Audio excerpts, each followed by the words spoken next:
Bueno, hermanos, la lectura esta preciosa de Hechos nos llena de júbilo, porque dice que cuando se enteraron los hermanos de que los que estaban en Judea, que también los gentiles habían recibido la palabra de Dios, eso era un hecho significativo, aunque ya vamos a ver cómo también provocó controversia, pero era lo menos que se podía esperar. Después de tanto tiempo, de tantos años, por fin la Iglesia empieza a tener esta apertura hacia los gentiles, ¿no? Y conviene tener en cuenta aquí una vista panorámica rápida de qué es lo que Dios está haciendo. Cómo el Señor, nuestro Dios, actúa a través de la historia. Él viene, irrumpe en la historia y nos habla. Siempre el Señor dice primero lo que va a hacer. Él habla, ahí tenemos doctrina, tenemos palabra de Dios. Cuando Él habla está enseñando. Y cuando Él actúa, cuando Él hace las cosas, cuando pone en práctica lo que ha dicho que va a hacer, es historia. Y desde el comienzo tenemos este bosquejo así, ¿no? Dios habló a Adán y a Eva, les dijo, hagan esto, pero no hagan esto otro, y ellos hicieron ¿qué? Esto otro. Claro, y entonces pues mira, las consecuencias son las que Dios dice que va a hacer, ¿no? Y a partir de ese momento, lamentablemente, el pecado entró en el mundo. Pero inmediatamente también el Señor, como bien lo sabemos nosotros, ya tenía previsto qué iba a hacer. Y prometió en ese casi mismo momento que de la mujer iba a nacer la simiente en la cual iba a venir el Salvador. Ese fue el primer anuncio del Evangelio, el protoevangelio como se le conoce. A partir de ahí la historia se va desarrollando y Dios va dando todos estos pasos paulatinamente para llegar a este momento. Dentro de esa historia tenemos el llamado a Abraham. Nos saltamos varias cosas, por supuesto, pero llegamos a Abraham. ¿Y por qué marcamos a Abraham? Porque es el padre de la fe. Abraham, con él comienza la justificación por la fe, no por obra, sino por la fe. Y a través de Abraham, Dios promete a Abraham que por medio de él y de su descendencia serán benditas todas las familias de la tierra. Esto es importante tenerlo en cuenta para aterrizar luego en este pasaje. Porque hay una promesa. Dios quiere bendecir a toda criatura, a toda la familia de la tierra. Eso está planteado ya desde el comienzo, pero lo concreta con Abraham. Y Abraham entonces va a formar una familia, y esta familia va a ser una tribu, y esta tribu va a formar un pueblo, y este pueblo, que es Israel en el futuro, este pueblo va a ser el vehículo, va a ser el instrumento que Dios va a usar para bendecir a toda la tierra. ¿Está bien o no? ¿Les parece emocionante eso o no? Claro, Dios elige a Israel como el pueblo. Este pueblo tenía que ser un pueblo atractivo, un pueblo hermoso, un pueblo que reflejara la gloria de Dios, un pueblo que mostrara la luz, la verdad, la palabra viva. Este pueblo tenía que manifestar esas cosas. Lamentablemente como nación, Israel perdió el norte, perdió el objetivo. Y no se mostró como ese pueblo que tenía que ser atractivo, llamativo, para alcanzar a todas las multitudes. Más bien se encerraron como una nación propia, encerrada, ¿no? Sí, religiosa, sí, con ritos y todo esto, pero cerrada.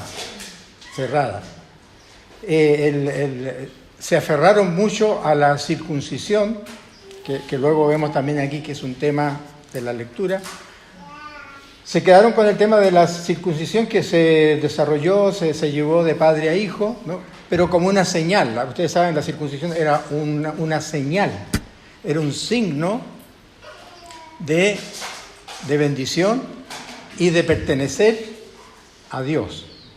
Era un signo de que operaba dentro del corazón del hombre una transformación, una entrega al Señor. Pero ese signo se quedó solamente en eso, como un signo externo. Pero el corazón, no. Más adelante los salmistas dicen, este pueblo de labios me honra, pero su corazón está lejos de mí. Y entonces Dios empieza a hablar a su pueblo, o sea, a tratar de hacerlo reaccionar, ¿no?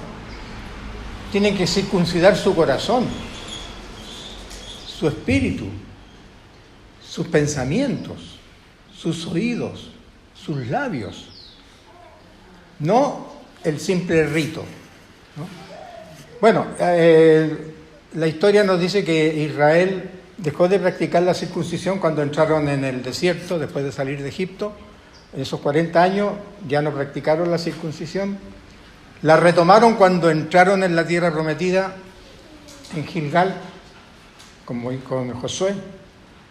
Ahí se retomó la circuncisión, pero ya nunca fue lo que tendría que haber sido. Hasta el tiempo en que vino Jesús. Pero Jesús venía a ser el verdadero Israel. El Israel que no brilló. El Israel que no fue atractivo para los pueblos. Tuvo un momento sí de lucidez, ¿no? Cuando, por ejemplo, el reinado de Salomón, en el reinado de David, fue conocido Israel y era atractivo a los pueblos extranjeros. Les parecía algo interesante, porque ahí se manifestaba la gloria del Señor. Pero luego entraban estos periodos de oscuridad, de terrible apatía, y tenía que venir el Señor. Tenía que venir el Señor como el verdadero Israel para traer a las naciones así. Y Él sí cumplió cabalmente eso y lo vemos reflejado en su ministerio. Cuando Él vino a la tierra, Él dijo claramente, tomó la lectura de Isaías 61, lo citó en su reunión en la sinagoga y dice, hoy se ha cumplido esta escritura. O sea, el Cristo, el Señor que viene, encarnado en su primera venida, Él es el cumplimiento de la promesa. Ahí está el Señor. ¿Y qué es lo que vino a hacer Él? El Señor vino a derrotar al diablo. Y eso tenemos que tenerlo bien claro. El diablo ha sido derrotado por medio de la muerte de Cristo y su resurrección. El diablo ya ha sido derrotado. Sigue actuando, sigue dando coletazos, ¿no es cierto? Pero ya está vencido. Y nosotros tenemos que pensar en eso. Nosotros tenemos que todavía experimentar un paso que no es agradable, tenemos que experimentar la muerte. Pero ya no es la muerte definitiva, eterna. Es la muerte del cuerpo. Pero nosotros ya tenemos vida eterna en Cristo. Eso vino a hacer Él en su primera venida. Pero como les decía al principio, querido hermano, todas estas cosas el pueblo de Israel no las estaba transmitiendo a los gentiles. Al contrario, en su orgullo, en su soberbia, se encerraron más y más en sí. Cuando Jesús vino, bueno, el Señor quedó asombrado, aunque Él ya lo sabía, seguramente que sí, pero de ver la dureza de corazón de sus líderes, de los grupos religiosos que había en Jerusalén, de los fariseos, los saduceos, los escribas, los doctores de la ley, toda esta gente entendida en las Escrituras, no entendían la Escritura. Eran entendidos en la Escritura, pero no entendían la Escritura. Y por eso no reconocieron al mismo Hijo de Dios, no reconocieron al Mesías. no reconocieron al siervo sufriente, no reconocieron al que era el Hijo del Hombre, el que va a volver en la segunda venida. En la primera venida, decíamos hace un ratito atrás, en la primera venida el Señor vino, no se despojó de su gloria, como decía bien el hermano Gabriel, pero ocultó a los ojos de los hombres parte de lo que Él realmente era. Pero eso, porque Él vino entonces en una forma como de siervo, ¿no es cierto? Y se humilló hasta la muerte de cruz. Pero está garantizado que cuando Él vuelva en su segunda venida, del cual también nos habla Adviento, cuando venga en su segunda venida, todo ojo le verá. Todos verán al Rey de Reyes, al Señor de Señores, al Hijo del Hombre, al Juez que viene a juzgar a todo hombre. Los que hemos creído por la misericordia del Señor, podemos decir, gracias Señor. No soy digno, pero he recibido lo que tú has venido a darme. Tú moriste por mí, Señor, y te doy gracias. Eso es lo que tú también dices, ¿verdad? Y si no es así, pues mira, todavía es tiempo. Si no es así, todavía es tiempo de que digas, Señor, gracias que tú viniste y diste tu vida por mí. Porque cuando venga la segunda venida, ya será tarde. Cuando venga la segunda venida, todo ojo le verá. Y los que no le conocieron y le rechazaron o se burlaron, terrible espectáculo serán el que van a tener que enfrentar. Que el Señor nos ayude a que mientras podamos, prediquemos el Evangelio, empezando por nuestras casas, la familia, los amigos, los vecinos, los compañeros de trabajo. Entreguémonos de todo corazón, con todas nuestras fuerzas, a compartir el bendito Evangelio de salvación a todo hombre. Ese es nuestro privilegio, pero también es nuestro deber hacerlo para la honra y gloria del Señor. Aterrizamos ahora aquí en este pasaje. Cuando los hermanos oyen que habían recibido a estos gentiles la palabra de Dios, en vez de saltar de alegría en primer lugar, les preocupó más que uno de sus siervos estuviera visitando casas de incircuncisos. Pero no solamente eso, gentiles, que era lo peor, porque un judío todavía se podía circuncidar, pero un gentil eran perros. Así trataban a los gentiles, como perros, ¿no? En vez de alegrarse, oye, lo que quieren es tener ahí un encuentro con Pedro y pedirle cuenta. ¿Qué es lo que has hecho, Pedro? Tú siendo líder y sabiendo lo que sabes, ¿cómo te vas ahí a habitar en una casa de gente gentil, a comer con ellos? Entonces, ustedes ya ese pasaje ya lo leyeron, ¿no es cierto? No hay que mencionarlo, no lo vamos a leer de nuevo, pero repasa todo lo que hizo Pedro, que no fue por iniciativa propia. El Señor movió su corazón, el Señor le dio una visión y le dijo, Pedro, levántate a través de la visión que tuvo y está con ellos, con esa gente, a visitar. Y al centurión romano, por otro lado, también se le mostró, por medio de un ángel, una visión para que enviara a buscar a Pedro. Bueno, cuando se produce este encuentro, y eso lo relata Pedro en este pasaje, Pedro no le quedó otra que reconocer que la mano del Señor estaba guiando todo esto. Y la prueba fue que se concretó, ¿no es cierto?, con una manifestación poderosa, donde el Señor tocó los corazones de esta gente y recibieron al Señor. Pero previamente recibieron la palabra. Porque todo esto se produjo porque Pedro tenía que ir y hablar la palabra del Señor. Y todo esto que estaba preparando el Señor en el corazón de este centurión romano que estaba allí, esa palabra entró y el Espíritu Santo hizo la obra perfecta. Y tocó a este hombre y se convirtió. Y hubo ahí una especie de nuevo Pentecostés, con ese grupito que había ahí de otros compañeros de centurión y los que venían con Pedro. Hubo una fiesta espiritual. Y esto lo contó Pedro, él lo relata, lo cuenta a sus hermanos con mucha calma, quizás, con la confianza de que cuando las cosas se hacen en el Señor, no hay nada que temer. Las cosas se comparten y se explican, con respeto, con temor, ¿no es cierto?, pero con la mejor disposición. No era un tema para entrar a discutir. Y cuando los hermanos escuchan el relato de Pedro, ellos mismos también, sus corazones son tocados y dicen, así que también esta gente también ha recibido al Señor y han sido tocados por el Espíritu Santo, como pasó con nosotros también. Entendieron y glorificaron a Dios.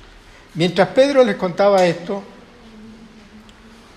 si Dios pues les concedió también el mismo don que a nosotros, estoy leyendo el versículo 17, pero en otra versión, si Dios pues les concedió también el mismo don que a nosotros, que hemos creído en el Señor Jesucristo, ¿quién era yo que pudiese estorbar a Dios?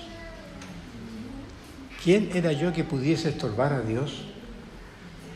Me llamó la atención esta palabra de Pedro, porque también es una frase que a veces nosotros tendríamos que repetir. ¿De qué manera podría yo estar estorbando la obra de Dios en mi propia vida o en la vida de otros? Es una cosa que tenemos que preguntarnos, porque esto es muy importante, es muy serio. Porque si eso es nosotros, eso va a estar constantemente evitando que la bendición de Dios corra en nuestras vidas. Si hay cosas que son un estorbo, ¿no?, lo dice la palabra, lo dice Pablo en otro contexto, pero cuando escribe a los Gálatas, vosotros corríais bien al principio, pero ¿quién os estorbó para que volvierais atrás? Hablando del legalismo y hablando de volver a las prácticas que se metían en la iglesia, ¿te das cuenta? Ya teniendo al Señor, ya conociendo la palabra, conociendo la verdad, siempre estaban viniendo cosas extrañas. Volver a la ley como medio de salvación. La ley es buena, la ley es maravillosa, la ley es dada por Dios. Pero la ley no nos salva. La ley no nos puede salvar, la ley nos condena. La ley lo que hace es llevarnos, conducirnos a Cristo. Porque la ley dice, la paga del pecado es muerte. ¡Wow! Pero en Cristo hay vida eterna. Así que nos cierra todas las salidas donde podamos escaparnos y lo único que nos queda es el camino, la verdad y la vida. Cristo dijo, yo soy el camino, la verdad y la vida. Entonces, esas cosas las tenemos ya por la fe en Cristo. Pero volver, y parece que el judaísmo produce una especie de seducción en cristianos con fe débil. Porque he visto varios casos, con mi esposa fuimos testigos, estando en España todavía, hermanos conocidos en la iglesia, que participaban en cosas con todos nosotros, eventos importantes de evangelismo, hacen una visita a Jerusalén, oye, y llegan cambiados, llegan con el pelito largo, con los risitos, con un gorrito, y creyendo el judaísmo. El judaísmo no es cristianismo. Si ellos se quedaron en una etapa previa, pero nunca han concretado lo que tendrían que haber concretado, reconocer a Cristo como el Mesías, como el único Señor y Salvador. Ellos viven felices en su religión, pero nada más. Y otros casos igual. Entonces, por eso digo que esas cosas son estorbos en nuestra vida. Y cualquier cuestión que no proceda del Señor, que no venga de la palabra de Dios, o cuando dudamos de la palabra de Dios, o cuando postergamos la palabra de Dios y escuchamos palabra de hombre, es muy posible que ahí estemos siendo nosotros mismos un estorbo para nosotros mismos, nuestro crecimiento, y a la vez también un estorbo para el crecimiento de nuestros hermanos.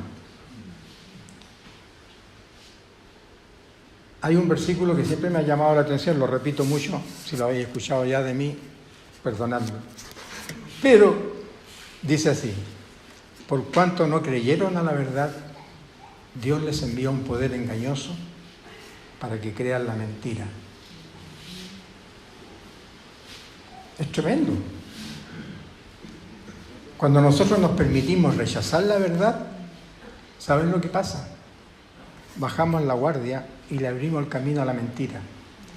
Y el padre de toda mentira es el diablo. Y ahí él encuentra el camino para entrar ya a meternos cizaña, mentiras, dudas, sospechas, temores, miedos.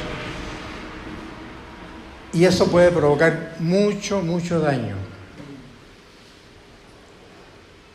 Cualquier cosa que nos aleje de la verdad del Señor, échalo fuera inmediatamente. No estemos aguardando en nuestro corazón cosas que no vengan realmente de la palabra del Señor. O pensamientos que pueden ser muy buenos, pero todo hay que filtrarlo a la luz de la palabra del Señor. ¿No? Porque ahí está la verdad. Él es el camino, la verdad y la vida.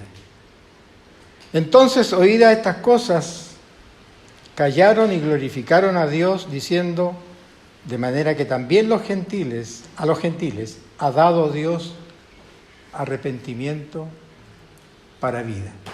Claro, si es el propósito eterno del Señor. Vino a buscar a los suyos, pero los suyos no lo recibieron. Por eso luego Dios extendió su misericordia a todos, porque si seguía esperando a que los judíos lo hicieran, todavía estamos esperando. Y ya la iglesia tiene 2000 años y un poco más, ¿no es cierto? Pero tiene que alcanzar todavía a mucha más gente. Nosotros ahora somos parte de este ministerio. Nosotros somos los encargados de dar a conocer a Cristo.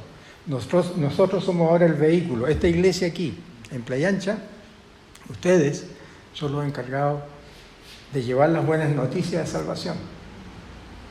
¿A ustedes les gusta pensar en la idea de que ustedes son privilegiados y tienen todos estos beneficios y todas estas bendiciones de parte del Señor? ¿Les gusta esa idea? Bueno, maravilloso. Pero no tenemos que ser egoístas.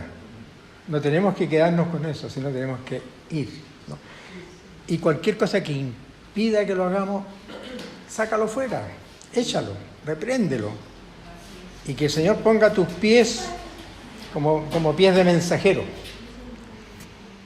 Pies ágiles, ¿no? Para ir y sembrar y llevar la palabra de bendición. Así que gocémonos, hermanos, también nosotros con este texto, pero dispongámonos a hacerlo efectivo. Yo aquí veo un grupo lindo de hermanos, me alegro de eso. Doy gracias al Señor por el trabajo de todos los hermanos que están esforzándose y siendo fieles a la predicación del Evangelio aquí. Y multiplíquenlo. No desmayen, sigan adelante y el Señor va a bendecirles muchísimo más. Vamos a orar al Señor. Nuestro Dios y Padre, te damos gracias por tus maravillas. Te damos gracias, Señor, en primer lugar, porque estando nosotros muertos en delitos y pecados, tú nos rescataste, Señor, para hacer de nosotros un pueblo especial. Enséñanos, Señor, pues a estar unidos en amor, a compartir, Señor, y servirnos unos a otros. Enséñanos también, Señor, a adorarte en espíritu y en verdad. Motívanos, Señor, para sembrar tu palabra, compartir el Evangelio que de gracia recibimos, también así de gracia lo demos. Y, Señor, permite que en nuestros propios hogares sea también un lugar donde se alabe tu nombre y el primer lugar de encuentro contigo sea ahí nuestra propia casa. Y de ahí, a donde tú nos mandes, Señor, te lo pedimos todo en el nombre de Jesús. Amén. Amén. Amén.